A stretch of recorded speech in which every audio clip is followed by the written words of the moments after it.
Hey everyone, Coach Steve here again. I really like these exercises. You can see a couple of these things where people put just kind of a board down. You can use a wall, you can use a board. You don't have to even use a net.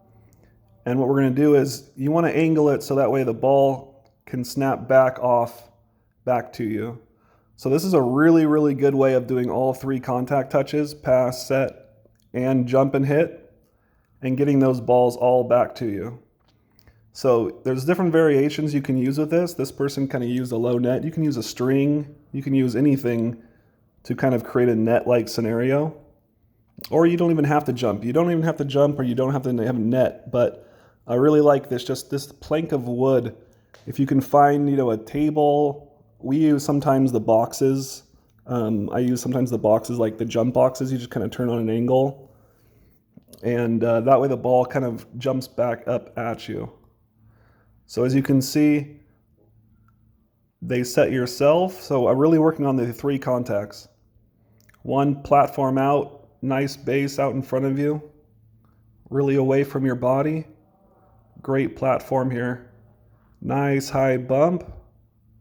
Resets.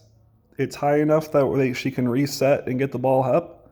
Her hands are up high over her head initially, so she's starting up. Very nice form.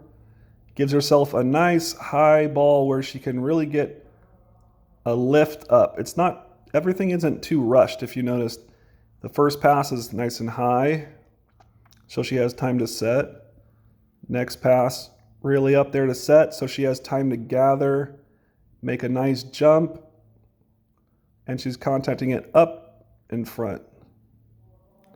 Now, if this is too hard to jump at initiating to, you don't have to jump to start.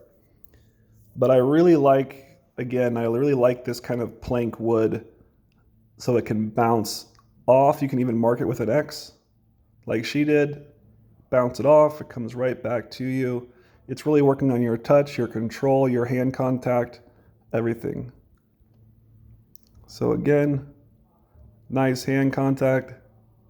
Back to you now so you can move her feet. See how it's also requiring you to move your feet? It's really doing a lot of different things. So you don't need anybody else for this. You can just use it by yourself. And you can see actually the bad pass at the end is kind of interesting because look at her hands right here. You can see her hands come separate. So we don't want to do that. We want to hold that platform. All her other ones, she held her platform pretty nice. So she held that platform pretty nice there, you can see. And from the first one, you can see this nice platform. Look at this plank. Her hands are together. Her hands not too early. They're there already. So follows through and up, holding that platform for a good second, 2 seconds. Then switches and hits. Switches and hits. And then you can see this one shank pass that she had actually where the hands totally break apart on contact. So when that happens, your hands can't absorb the vibration and then they don't become symmetrical. So they one arm is higher than the other, and then you get this kind of ricochet off one arm, not equal hitting. So kind of a little added lesson in there at the end. So we really want to hold that platform and go through. But I really like the idea of what this is. Again, you can use a clothesline, you can use a string, you can use anything for a net to hit over and reach over.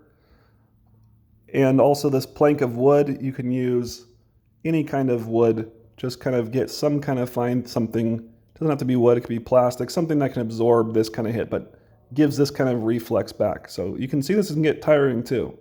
So you can add this into your little repertoire of different drills. You can combine a couple things each day. This is probably one of my favorite ones though, that I really, really encourage you to help, because you need to keep those jumps up and you need to keep that 3 touches in a row, that coordination that it takes. So I really hope you enjoyed this video, and I really, really would like to encourage you guys to find this one, to try to do this one as much as you can. So it doesn't take a whole lot of work. Just try to find some kind of piece of wood, and happy volleyballing. So checking to you guys later, and I hope you enjoy the video.